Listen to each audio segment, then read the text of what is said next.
great is our God. Sing with me, how great is our God. And all will see how great is our God.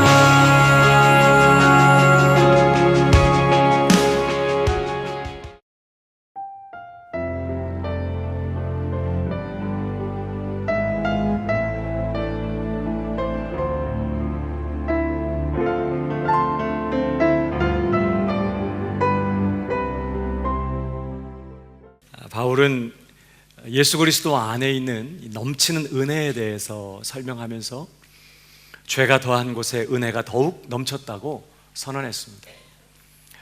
그런데 사도의 이런 진술은 사람들로 하여금 아니 그렇다면 은혜를 더하게 하기 위하여 계속해서 죄에 거해야 한단 말인가 하는 그런 오해를 불러일으킬 수 있었어요. 또 실제로 바울 당시에 복음을 들었던 많은 사람들이 그런 오해를 했던 것이 사실입니다. 바울은 이에 대한 분명한 대답을 오늘 본문 2절에서 제시하고 있습니다. 우리 이제 지난 시간부터 함께 살펴보았는데요, 이 6장 2절의 이 말씀은 로마서 6장 전체를 이해하는데 굉장히 중요한 말씀이에요. 또 바울의 복음을 이해하는 데 있어서 굉장히 중요한 개념을 담고 있습니다. 은혜를 더하게 하려고 죄에 거하겠느냐 할 때 사도의 대답은 무엇이죠? 2절 한 번 더 같이 읽어볼까요? 시작. 그럴 수 없느니라. 죄에 대하여 죽은 우리가 어찌 그 가운데 더 살리요. 이제 우리 신자는 더 이상 죄 가운데 계속해서 머물러 살아갈 수 없다고 말하는 것이에요. 이유가 무엇입니까? 한마디로 죄에 대해서 우리가 죽었기 때문이라는 것입니다. 옆 사람에게도 얘기해 주세요. 신자는 죄에 대해서 죽었어요. 신자가 바로 당신이잖아요. 그러니까 한 번 더, 당신은 죄에 대해서 죽었습니다.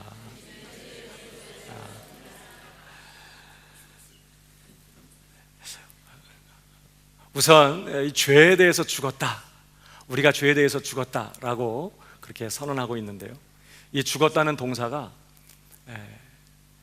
헬라어 시제로는 부정과거형입니다. 부정과거형은 과거에 이미 단번에 이루어진 일을 말하는 것이에요. 그러니까 죄에 대해서 죽었다라고 할 때 이 말은 우리가 죄에 대해서 시간이 갈수록 점차 더 죽어간다든지 아니면 지금 죄에 대해서 죽었다든지 그런 뜻이 아니고 과거에 이미 단번에 죄에 대해서 죽었다는 것을 강조하는 표현이에요. 여러분, 그럼 언제 우리가 죽었을까요? 죄에 대해서 언제 죽었을까? 목사님, 저는 그런 일이 없었어요. 요즘도 혈기가 충만해요. 우리가 언제 죄에 대해서 단번에 죽었을까요? 예수 그리스도께서 십자가에서 죽으실 때, 그때 우리도 죽었어요. 지금 바울은 그것을 염두에 놓고 그 예수 그리스도로 말미암아 우리에게 이루어진 일을 선언하고 있는 것입니다.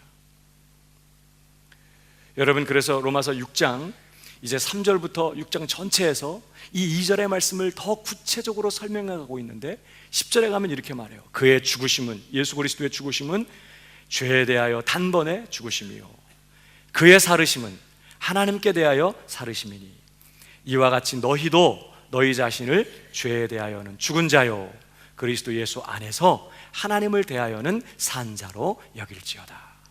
예수 그리스도께서 죽으셨으니 그 안에 있는 너희도 죄에 대하여 죽은 자로 여기라는 거예요. 죄에 대해서 죽었다는 것이에요. 그러면 여러분, 오늘 이 본문에서 죄에 대하여 우리가 죽었다고 했는데 구체적인 뜻이 뭘까요? 죄에 대하여 죽었다는 것이 무엇을 말할까요?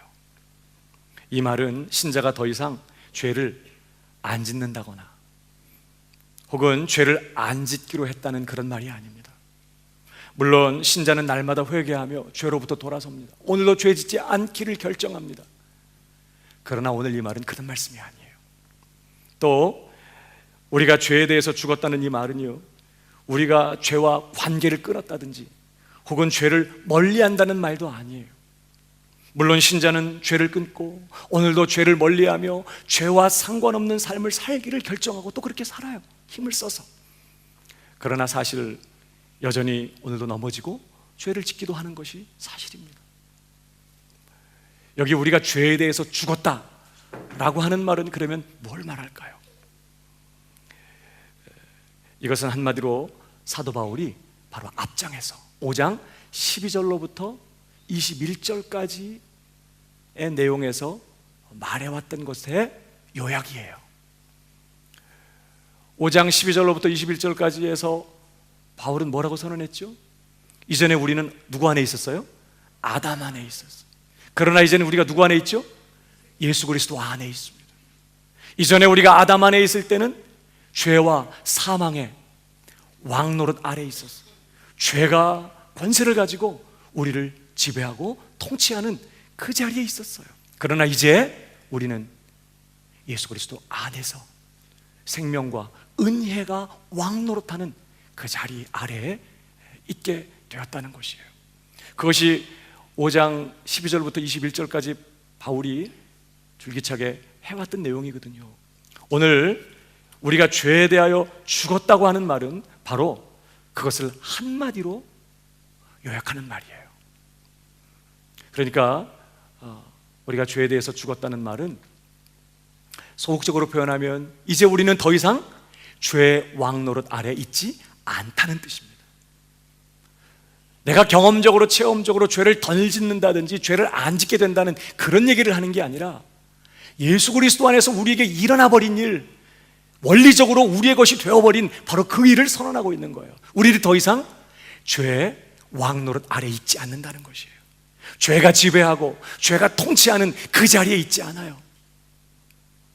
우리에 대한 죄의 권세는 완전히 깨어졌어요. 우리는 단번에 그리고 영원히 그 자리에서 벗어났어요. 더 이상 죄가 우리에게 왕노릇하지 못하게 됐어요. 내 안에 죄가 없다는 뜻이 아니에요. 그러나 그 죄가 더 이상 이전처럼 나를 주장하거나 내 운명을 결정짓고 내 운명의 방향을 몰아가지 못해요. 나를 조정하거나 지배하지 못해요. 우리는 완전히 그 영역에서 벗어났어요. 뿐만 아니라 우리가 죄에 대해서 죽었다는 말은 더 적극적으로 그게 전부가 아니었죠. 이제 우리는 예수 그리스도 안에서 은혜의 왕노릇 아래 있게 되었다는 뜻이에요. 이제 은혜가 우리를 지배하고 강력한 세력을 가지고 우리를 통치하고 있어요. 신자는 예수 그리스도 안에 있게 된 것으로 말미암아 이제 은혜가 지배하고 은혜가 통치하는 이 자리 안에 들어와 있다는 것이에요. 그것을 말할 때 뭐라고요? 죄에 대해서 죽었다 이렇게 표현한다는 거예요. 소극적으로 표현하면 우리가 죄의 세력에서, 죄의 권세에서, 죄의 통치에서 완전히 벗어났다는 뜻이고, 더 적극적인 의미는 우리가 이제 은혜의 통치 아래 들어와 있다, 이것을 말하는 것이 죄에 대해서 죽었다라는 뜻이라는 것을 우리가 기억해야 된다는 것입니다. 한 번 더 옆 사람에게 얘기해 주세요. 죄에 대해서 죽으셨어요.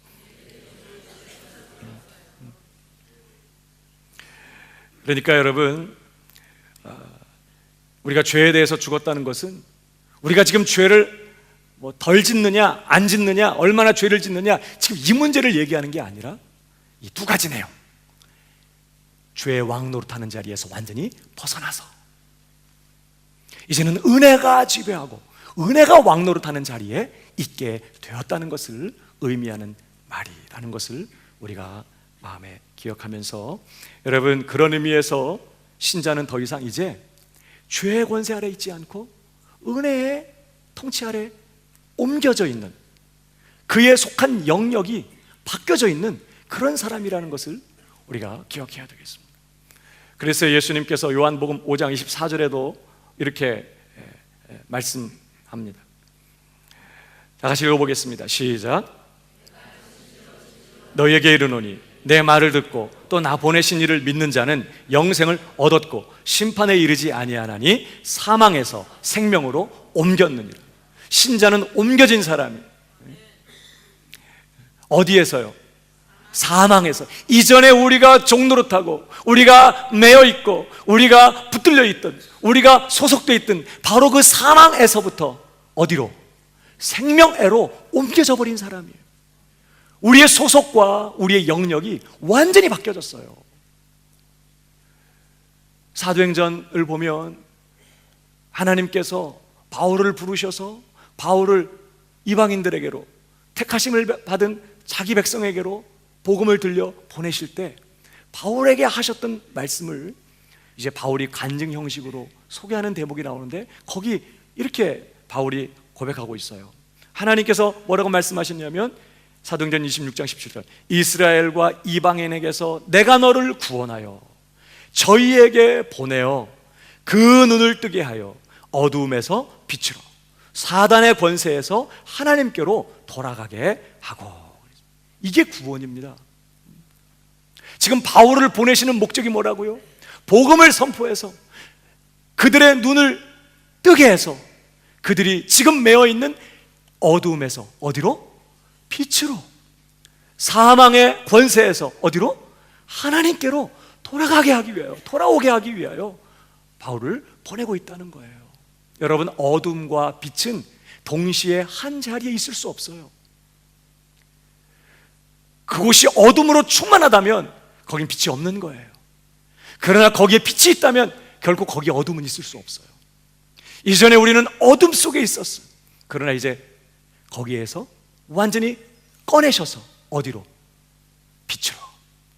이전에는 우리가 사망의 권세 아래 완전히 사로잡혀 종노릇하고 있었는데 하나님께서 우리를 꺼내서 이제는 하나님께로 돌아오게 하셨다는 것이에요. 이게 구원입니다. 그러니까 구원은 우리의 속한 영역이 완전 바뀌는 것이에요. 그래서 골로새서 1장 13절에도 이렇게 소개하고 있습니다. 한 번 더 같이 읽어볼까요? 시작. 그가 우리를 흑암의 권세에서 건져내사 그의 사랑의 아들의 나라로 옮기셨으니. 우리가 이전에는 흑암의 권세 아래 있었어요.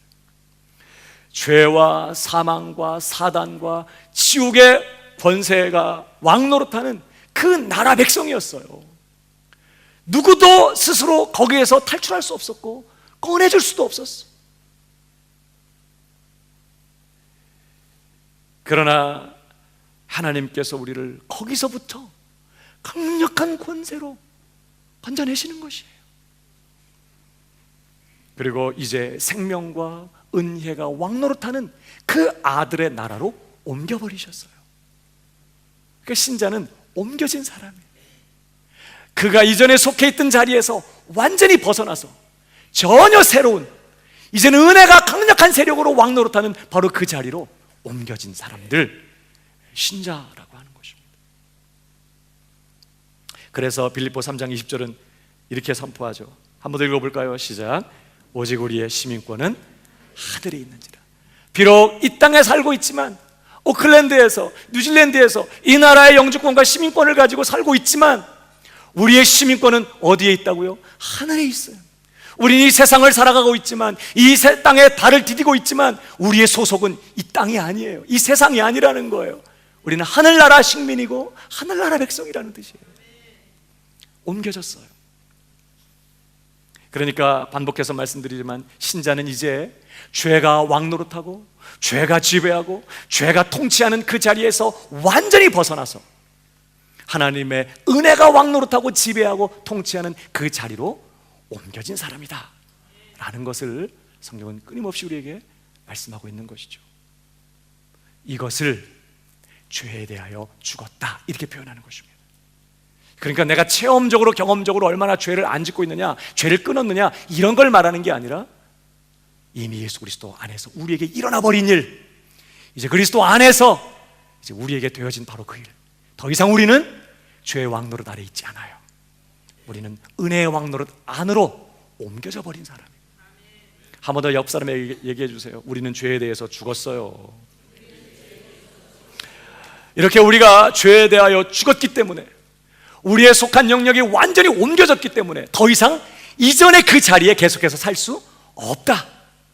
살 필요도 없고 살 수도 없고 살지 않을 것이다. 지금 그렇게 말씀하고 있는 것입니다. 죄에 대하여 죽은 우리가 어찌 그 가운데 더 살리요. 여기 산다는 단어의 의미는 계속해서 거한다 그런 뜻이에요. 잠깐 들어갔다가 나갔다가 이런 게 아니라 계속해서 집을 짓고 그 집 안에 들어가서 계속해서 산다, 그런 의미인 것이에요. 그러니까 신자는 더 이상 이제 죄가 왕노릇하던 자리에서 완전히 벗어나서 은혜가 왕노릇하는 전혀 새로운 영역으로 옮겨졌기 때문에, 이전에 죄가 왕노릇하면서 그래서 죄에 굴복하고 죄에 거하는 그런 삶의 자리에서 계속해서 살 필요도 없고 살 수도 없고 더 이상 살지 않을 것이다. 지금 그렇게 선언하는 것입니다. 그러니까 신자는 죄의 종노릇하는 그 자리에서 지속적으로 계속해서 사는 것은 이제 전혀 불가능하게 되었다는 뜻이에요. 왜 그렇다고요? 한마디로 말하면 죄에 대해서 죽었기 때문에. 두 가지로 풀어서 설명하면, 첫 번째는 뭐라고요? 우리가 죄가 왕노릇하던 그 자리에서 완전히 벗어났기 때문에 이제 더 이상 그 통치 아래 있지 않아요. 마치 아브라함 링컨 대통령이 남북전쟁에서 승리하게 됐을 때 미국에서는 노예제도가 완전히 폐지되게 되었어요. 이제 이전에 노예 생활하던 흑인들이 더 이상 노예 법 아래 있지 않게 되었어요. 노예 법은 완전히 철폐되었고 이제는 노예의 신분에서 완전히 해방을 받은 것이에요. 더 이상 노예로 살아갈 필요가 전혀 없어요. 살 필요도 없고 살 수도 없고 살지도 않을 것이에요. 똑같은 말이에요. 이제 우리가 이전에 죄의 종노릇하던, 그래서 죄의 노예였던 자리에서 우리가 완전히 어떻게 해방되었다는 뜻이에요. 벗어나 버렸어요. 더 이상 그 영역에 있지 않아요. 죄의 법에서 우리가 완전히 벗어났어요. 이제 더 이상 죄의 종으로 살지도 않을 것이고 살 필요도 없고 살 수도 없다라고 하는 것입니다. 뿐만 아니라 더 나아가서 왜 신자가 계속해서 죄의 종노릇하며 죄 아래 거하는 삶이 이제 더 이상 불가능하게 되었느냐? 더 적극적으로 말하면 은혜가 왕노릇하는 자리로 옮겨졌기 때문에 이제 은혜가 강력한 세력을 가지고 우리의 삶 전 영역을 주장하고 통치하고 다스리고 이끌고 있어요. 그 은혜는 정말 강력한 세력으로, 마치 이전에 죄가 우리에게 타락과 부패와 죽음을 가져온 것처럼 은혜는요 강력한 세력으로 그 아래에 있는 자들에게 의와 거룩과 영생을 가져다 줘요. 하나님의 은혜는 우리를 장악하고 우리를 완전히 붙잡아서 하나님이 처음부터 작정하신 바 타락하고 부패한 우리를 구원하사 그 아들의 형상을 본받게 하기 위하여, 그래서 영화로운 자리에 우리를 두시기로 작정하신 그 작정하신 자리까지 하나님의 은혜는 우리를 사로잡고 강력한 힘으로 우리 인생을 그 자리로 끌어가고야 말 것이라는 것이에요. 여러분, 하나님의 은혜는 우리를 거룩하고 의롭게 영화롭게 만들고야 말 것입니다. 그렇기 때문에 소극적으로 표현하면 죄의 종노릇하던 자리에서 완전히 벗어났을 뿐만 아니라 이제 강력한 능력으로 역사하는 은혜의 왕노릇 아래 들어가 있기 때문에 더 이상 신자는 죄 가운데 살 수 없어요. 그게 불가능해. 왜? 하나님의 은혜가 우리로 하여금 계속해서 죄 가운데 거하는 삶을 불가능하게 만들 것이기 때문에 끊임없이 간섭하고 끊임없이 강권하고 끊임없이 우리를 이끌어서 하나님이 작정하신 그 자리까지 우리를 몰아가고야 말 것이라는 거예요. 무엇이 우리 가운데 역사는 하나님의 은혜가 그 강력한 세력으로 하나님의 작정하신 바를 이루어내고야 말 것이라는 거예요. 그래서 우리는 계속해서 죄에 거할 수 없다는 것입니다. 비슷한 개념이 요한 1서에서 소개되고 있는데 보실까요? 3장 9절에 하나님께로서 난 자마다 죄를 짓지 아니하나니 이는 하나님의 씨가 그 속에 거하며 저도 범죄치 못하는 것은 하나님께로서 났습니다. 여기 하나님께로서 난 자마다, 중생한 자마다, 참 신자된 자마다 그 말이에요. 죄를 짓지 아니하나니. 그럴 때 많은 분들이 고개를 팍 숙이죠. 아직 나는 아닌가 보네. 난 어제도 죄를 짓고 넘어졌는데, 아니 정말 진정으로 중생한 사람은 전혀 죄를 안 진다는 말씀 아닌가? 이렇게 이 구절을 오해하는 경우가 있습니다. 이 구절은 그런 뜻이 아니에요. 여기 죄를 짓지 아니한다, 이 말은 이제 더 이상 습관적으로 죄를 짓지 않는다, 그런 뜻이에요. 지속적으로 죄 안에 거하지 않는다, 그런 뜻이에요. 중생한 사람은요, 이제 계속해서 죄 질 수 없어요. 지속적으로 죄 짓는 삶을 살아갈 수 없게 돼 있어요. 습관적으로 계속해서 반복적으로 죄를 지을 수가 없게 돼버렸어요. 왜냐? 이는 뭐라고요? 하나님의 씨가 그의 속에 거하며 저도 범죄치 못하는 것은 가로막아요. 하나님께로서 났습니다. 이건 요한 스타일의 진술이에요. 바울식으로 표현하면 우리가 은혜의 왕노릇 아래에 있기 때문이라는, 은혜가 우리에게 왕노릇하고 있기 때문에 더 이상 신자는 계속해서 죄를 지을 수가 없다는 뜻이에요. 그 속에 머물러 살고 싶어도 살 수가 없어. 시달려. 은혜에 시달려. 이제 전에는 죄를 지으면서 즐거웠어요. 죄를 그래서 소원하고 죄 짓는 것을 기다리고 기대하고 죄가 즐거웠어요. 그러나 은혜가 왕노릇하기 시작한 다음부터는요, 이젠 시달려요. 은혜가 우리를 가만두지 않아요. 여러분, 다윗이 밧세바를 범하고 우리아를 죽이게 되었을 때, 그는 처음에는 자기가 왕이기 때문에 이 정도쯤이야 넉넉히 충분히 할 수 있다고 생각했어요. 이런 건 죄도 아니라고 생각했어. 왜 다른 왕들도 그렇게 하고 있고 나도 그 정도 할 수 있는 힘이 있다고 생각했기 때문이에요. 그러나 여러분, 나단 선지자가 오기 전에도 이미 시편의 그의 고백을 보면 벌써부터 그는 시달리고 있었어요. 기도가 안 되는 거예요. 차원하는 심령이 사라졌습니다. 전에는 그저 하나님을 찬양하고 싶었고 주님 앞에 나아가 예배하고 싶었고 주님 앞에 헌신하고 싶었고 주님을 사랑하고 싶었는데 이제 마음이 툭 떨어졌어. 기쁨이 없어. 즐거움을 잃어버렸어. 마음에 성령의 감동이 없어요. 하나님의 교제, 그 친밀한 교제를 잃어버렸어. 요즘 왜 이러는 거지? 건강이 안 좋나? 당이 좀 높은가? 그래서 왜 이래? 그러면서 그냥 그런 시달림 속에서 계속 버티고 있었어요. 그러자 이제 누가 찾아와요? 나단 선지자가 찾아와서 그냥 그대로 치는 것입니다. 당신이 바로 그 사람이요.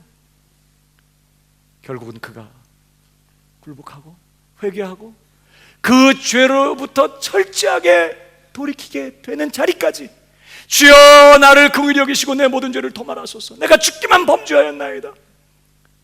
그러면서 하나님 앞에 회개하며 철저히 그 죄로부터 돌아서고 하나님 앞에 다시 은혜를 회복하는 그 자리까지 하나님의 은혜는 가만 놔두지 않았어요.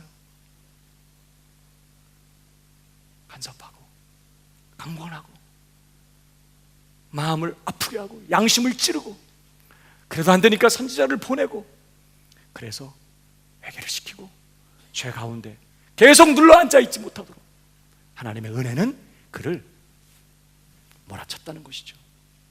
요나라는 사람이 니느웨로 가서 하나님의 말씀을 전하라는 하나님의 말씀을 싫어했어요. 그래서 정반대인 다시스로 도망하기로 합니다. 아마 생각에 요나는 우리 여호와 하나님은 그 당시 많은 사람들이, 그 당시 사람들이 다 그렇게 생각한 것처럼 하나님은 그저 지역신이잖아요. 우리 이스라엘은 여호와, 다른 또 나라는 또 자기들이 믿는 신이 있고, 그러니까 이 땅을 벗어나고 내가 바다로 도망치면 하나님이 못 쫓아올 거라고 생각했던 모양. 그러니까 그가 배를 타고 바다로 도망을 칩니다. 다시스로 가기 위해서. 근데요, 하나님이 가만두지 않아요. 거의 쫓아오시는 거예요. 엄청난 풍랑이 일어납니다. 배가 깨어지게 생겼어요. 요나가 눈치를 챘어요. 이게 지금 나 때문에 일어난 일이구나. 그러면 여러분 같으면 어떻게 하실래요? 잘못했다고, 내가 지금까지 여기까지 온 것에 대한 모든 비용은 내가 부담할 테니까 다시 돌아가자고. 왜? 내가 하나님 앞에 불순종해서 이런 어려운 일이 일어난 거니까 이제 하나님 앞에 순종해야 될 거 아니에요. 그래서 돌아가자고, 뭐 이렇게 할 것 같아. 근데 요나가 뭐라고 그래요? 이 일이 나 때문에 다고 그러면서 나를 들어 바다에 던지라 그래. 우리는 요나를 아주 의리 있는, 굉장히 아주 책임감 있는 멋있는 사람이라고 생각하지만 그렇지 않아요. 요나가 얼마나 악한 사람인지 알아요? 내가 여기서 물에 빠져 죽는 한이 있어도 어디는 안 간다? 니느웨는 안 간다는 거예요. 그 정도로 악독해. 근데 하나님이 그럴 줄 알고 오래전부터 물고기 한 마리를 준비해 놓으셨어요. 이 물고기는 다른 애들보다 얼마나 빨리 크는지, 내가 이렇게 빨리 크는 거야. 뭐 어마어마하게 큰 물고기를 하나님께서 벌써부터 준비해 놓으셨다. 그날따라 그 물고기가 그 밑에서 패회하고 있다가 나를 들어 바다에 던져라, 나는 죽겠다 이러면서 그냥 확 했더니 덥석 삼켰어요. 뱃속에 들어가서 자기가 죽지 않고 있는 것을 확인하면서 하나님이 정말 무섭다는 생각을 한 것 같습니다. 이거 뭐 버티고 이렇게 싸워갖고는 승산이 없다고 생각해요. 승산이 없을 때는 어떻게 해요? 이제 붙어야죠.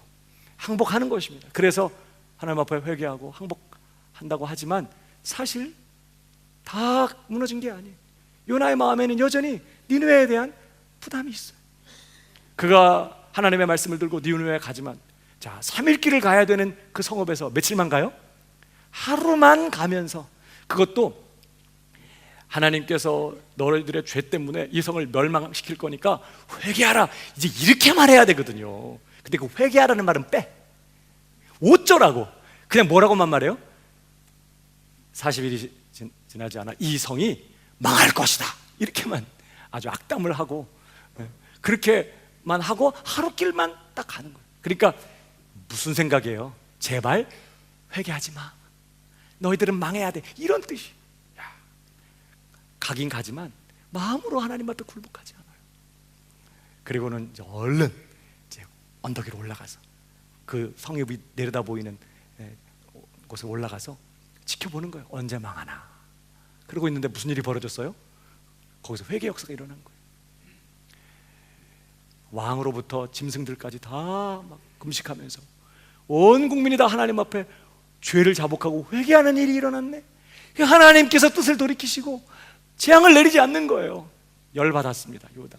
내가 본국에 있을 때 이러겠다고 하나님 앞에 말씀드리지 않았습니까? 하나님은 은혜롭고 자비롭고 노하기를 더디하시고 용서하시는 분이기 때문에 반드시 하나님 말씀 전해서 이들이 회개하면 하나님 벌 안 내리실 줄 내가 알고 정말 그렇게 한 거라고 그러면서 막 짜증을 내고, 그래 하나님께서 박넝쿨을 준비해 놓으셔서 그 뜨거운 떼약볕에서 요나를 이렇게 가려서 그늘에 쉬게 하시다가 또 벌레를 준비해 가지고 또 시들게 하시면서 막 또 시들어 가지고 또 햇빛이 쬐니까 막 요나가 짜증을 내죠. 이제 나 죽여달라고, 나 살고 싶지 않다고 막 그러니까 너 왜 짜증을 내냐, 너 왜 화를 내냐, 네가 배양도 않고 심지도 않았던 이 박넝쿨 하나를 네가 이렇게 아꼈다면 저 성읍에는 좌우를 분별하지 못하는 백성들, 내가 친히 나의 형상으로 짓고 내 영광을 위해 지은 사람들이 수십만의 사람들이 거기 있다. 내가 그 성읍을 아끼지 않는 것이 어찌 합당치 않냐, 아끼는 것이 어찌 합당치 않냐, 이렇게 얘기할 때 그 다음에 요나가 더 이상 말이 없어. 드디어 마음이 무너지는 거야. 그런 거였구나. 하나님의 마음이 그런 거구나.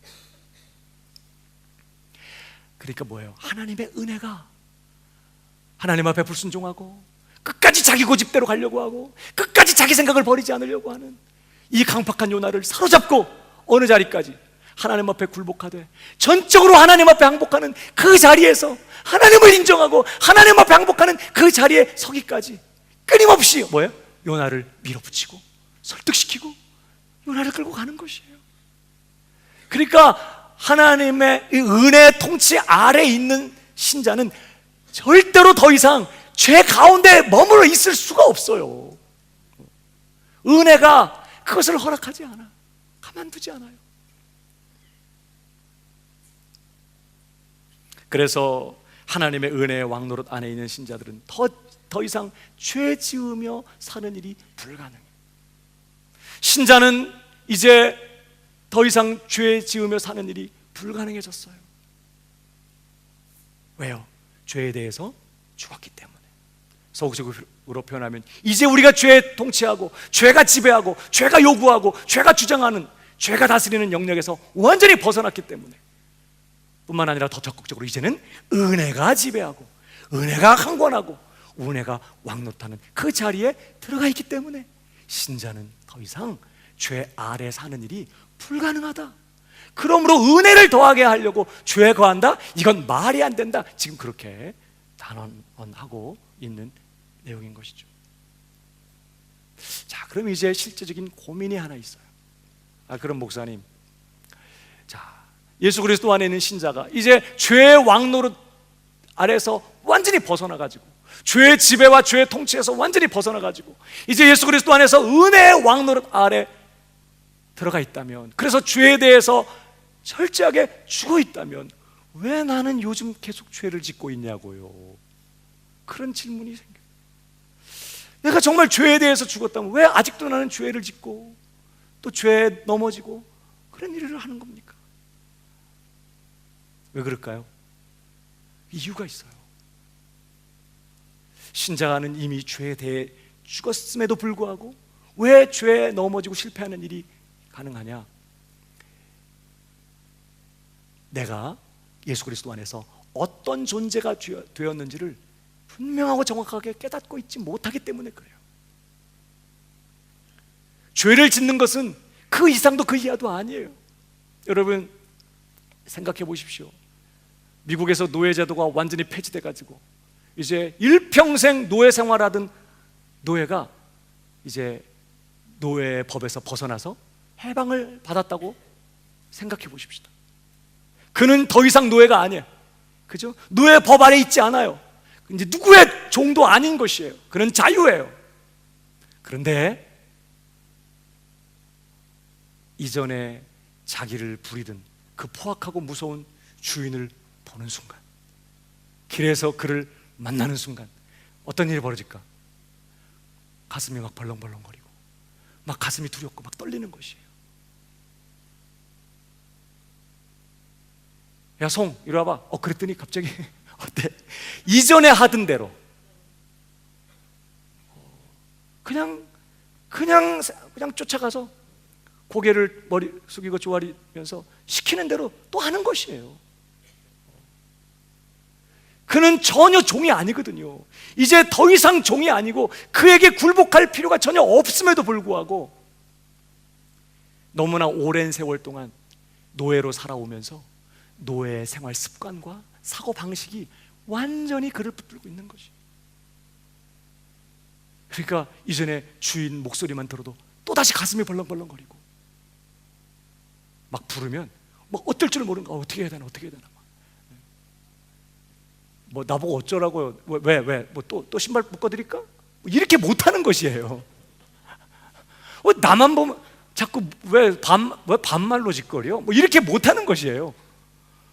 왜? 오랜 세월 동안 그렇게 살아왔어요. 그게 그의 삶의 전부였기 때문에 자유인으로 살아가는 방식이 뭔지를 아직 몰라.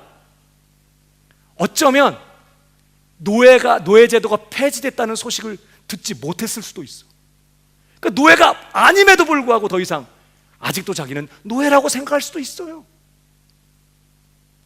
그리고 워낙에 오랫동안 그러한 삶을 살아오다 보니까 이제 익숙해져 가지고 이제 그렇게 사는 게 편해. 그렇게 사는 게 오히려 마음이 그냥 편한 것이. 그래서 그는 더 이상 노예가 아님에도 불구하고, 노예 정말 법에서 완전히 벗어났음에도 불구하고, 이전 주인의 더 이상 종이 아님에도 불구하고 그렇게 할 수 있다는 거예요. 우리가 예수 그리스도 안에 있으면서 죄에 대해서나 마귀에 대해서 그렇게 반응할 수 있다는 걸 기억해야 돼요. 여러분, 이전에는 원수 마귀가 왕노릇하고 있어요. 아담 안에 있을 때, 죄가 왕노릇할 때 마귀가 권세를 가지고 우리를 지배하고 통치하고 있었어요. 마귀가 끄는 대로 이 거대한 세상 풍조, 이 문화, 세상 사람들이 그런 사고 방식, 라이프 스타일, 이런 것들을 가지고 우리를 끄는 대로 그냥 우리가 그 속에서 내 마음대로, 육체와 마음이 원하는 대로 살면서 죄된 삶을 살아왔어요. 마귀의 통치 아래서 항거할 수 없이, 저항할 수 없이 그냥 그렇게 살아갔어요. 그러나 우리가 예수 그리스도 안에 있게 됨으로 말미암아 우리는 완전히 그 죄의 법에서 벗어나고, 이제는 마귀의 권세에서 완전히 벗어났음에도 불구하고 마귀가 우리를 부르면 어쩔 줄을 모르는 거예요.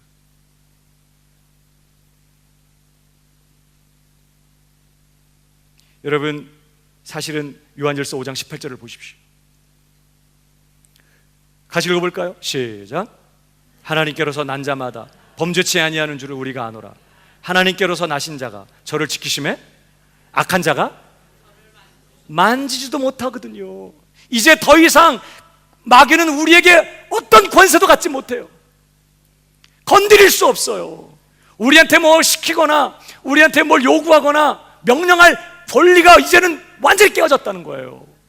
악한 자가 건드리지도 못해요.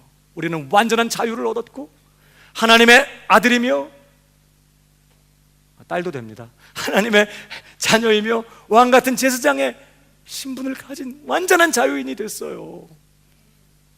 그런데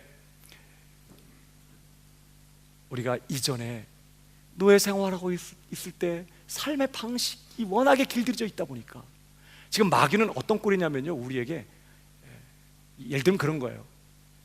예수님께 이제 붙잡혀가지고 너 일로 와, 저 구석에 가서 손 들고 서 있어. 그래가지고 마귀가 양동에 물 채워가지고 이렇게 이제 손 들고 이제 벌 쓰고 있는 거예요. 더 이상 우리에게 어떤 권리도 없고 권세도 없고 요구할 수도 없어요. 벌 쓰고 있는 것이에요. 근데 벌 쓰고 있다가 내가 나타나니까 야 송 이리 와봐. 그러니까 갑자기 제가 가슴이 벌렁거리고 형님 어쩔 줄 몰라. 그냥 또 달려가는 것이. 도시락 가져와. 그래가지고 또 내 도시락, 아니 손 들고 계시면서 어떻게 드시려고 해? 네가 입만 먹여. 그래가지고 또 거기다 마귀에게 먹여주는 것처럼 우리가 지금 그렇게 살 수 있다는 거예요.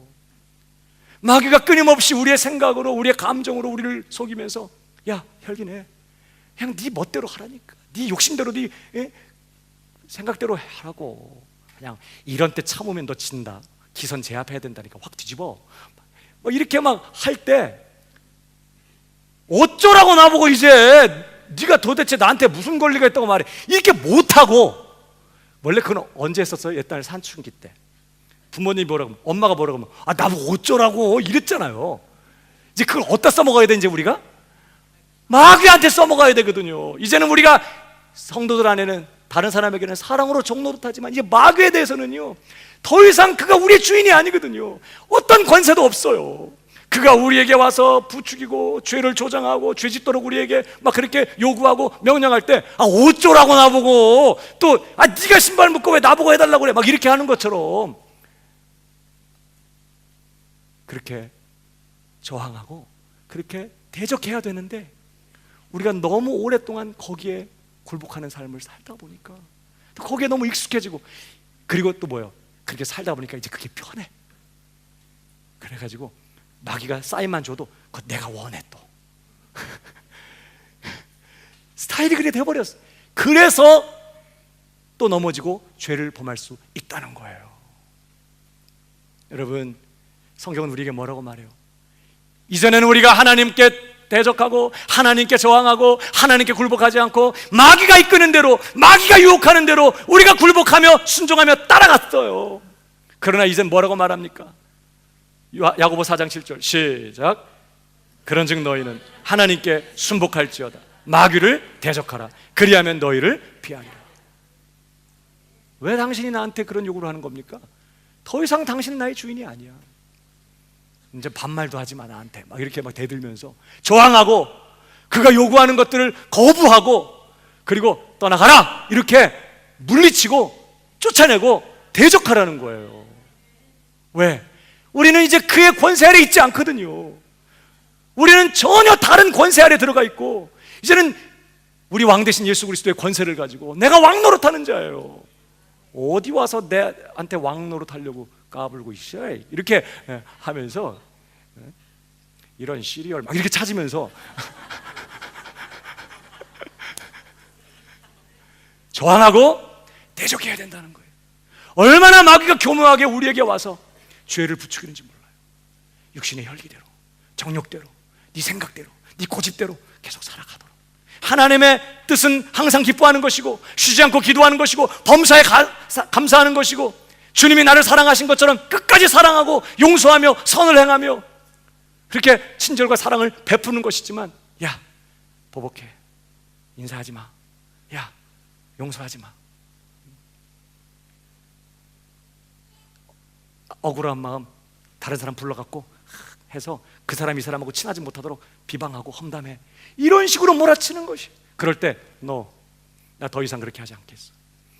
나는 너의 종이 아니야. 난 이제 주님의 종이고 난 주님의 말씀대로 주님의 뜻 가운데 살 거야. 이렇게 저항하고 마귀의 요구에 대해서 대적하고 물리쳐야 된다는 거예요. 근데 마귀가 그냥 꼬드기면 난 이미 마귀의 종이 아닌데도 알았어 그렇게 할게. 말을 들어. 물론 우리가 마귀의 말을 듣는다고 그래서 죄에 굴복하고 마귀에 굴복해서 죄 짓는다고 다시 죄 권세 아래로 팔려가는 일은 없어요. 우리의 영원한 운명은 변하지 않아요. 그러나 마귀에게 순종하는 하나님의 자녀야. 마귀에게 굴복하는 왕같은 제사장이에요. 이상하잖아요. 그거는 저항해야 돼. 거부해야 돼. 죄에 대해서도 마찬가지. 우리는 완전한 죄 용서를 받았지만 아직 우리 안에는 죄의 습성이 남아있어요. 죄의 본성이 남아서 내 안에서 끊임없이 그 죄가 내게 자꾸 요구해요. 자꾸 치근덕거려요. 형님 힘드시죠? 그러면서 죄 짓도록 자꾸 부추기고 자꾸 치근덕거려요. 그럴 때 이제는 죄의 종이었기 때문에 죄가 그렇게 사인을 보내면 그냥 순종했어. 그냥 항거하지 못하고 끌려갔어요. 따라갔어요. 끌려간다고 생각도 안 하고 그냥 내가 즐기자고 하면서 그냥 순종하며 쫓아갔어. 그러나 이제 우린 더 이상 죄의 종이 아니에요. 죄의 소욕이 일어날 때마다 악한 정욕이 죄된 생각들이 나를 꼬드기면서 일어날 때마다 뭐 하라고요? 저항하라는 거예요. 나보고 어쩌라고 이렇게 대들란 말이에요. 반항하라고요. 하나님께 반항하지 말고 하나님께는 순복하고 이제 내 안에 죄에 대해서는 반항해야 돼. 어느 정도로 대적하라고 말합니까? 여러분 히브리서에 보면요 신자들에게 이렇게 경고해요. 도전해요. 왜 그렇게 안 하냐는 거예요. 자 히브리서 12장 4절 시작.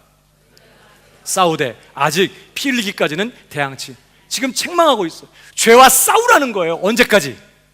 피 흘릴 때까지 죄와 대항하고 죄를 거부하고 죄를 반대하고 죄를 몰아내고 죄를 죽이고 죄를 정말 그렇게 물리치라는 거예요.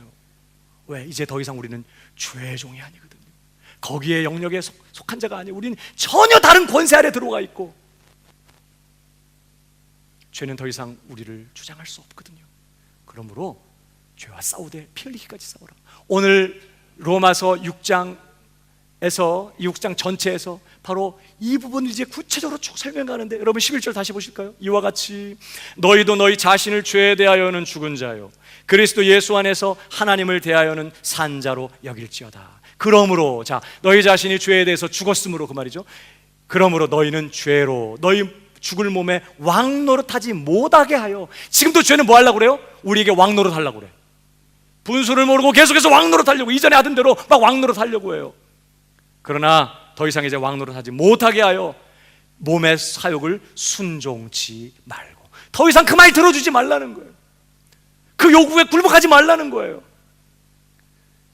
근데 이제 문제는 내가 하고 싶다는 게 문제예요.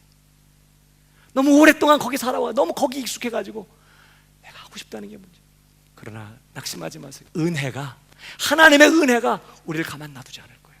우리를 바꾸고 변화시킬 거예요. 이를 그냥 죄를 향해서는 아주 그냥 이를 알고 치를 떨도록 하나님의 은혜가 우리를 이끌어갈 것이에요. 어쨌든 이제 더 이상 죄, 몸의 사욕, 이 죄의 소욕에 순종하지 말라는 거예요. 그럼 뭐에 순종해야 돼요? 우리 안에 성령의 소욕에 우리 순종하고 주님의 말씀에 순종하면서 싸우라는 거죠. 13절, 또한 너희 지체를 불의의 병기로 죄에게 드리지 말고 오직 너희 자신을 죽은 자 가운데서 다시 산 자같이 하나님께 드리며 너희 지체를 의의 병기로 하나님께 드리라. 왜 그래요? 14절 한 번 더 시작. 죄가 너희를 주관치 못하리니 이는 너희가 법 아래 있지 아니하고 은혜 아래 있습니다. 그러므로 더 이상 우리는 죄의 종이 아니라는 걸 기억하고, 이제 죄를 짓는 자마다, 죄를 짓는 성도마다 내가 누구인지를 정확히 모르기 때문에 그런 거예요. 이제는 거부할 수 있고 저항할 수 있고 항거할 수 있고 그런 은혜가 우리에게 주어져 있고, 우리 편 들어주는, 우리를 반대하고 우리를 지배하려고 하는 악한 세력보다 우리를 주장하고 우리를 도와주고 우리를 편들고 우리를 지배하는 세력이 더 강해요. 그러면 두려워하지 말고 마귀에게 대해서, 죄의 세력에 대해서 어떻게 해요? 대적하고 저항하고. 한번 연습해 볼까요? 옆 사람에게 얘기해 보세요. 옆 사람 얘기가 안 된다. 이거 그냥 얘기해봐. 나보고 어쩌라고.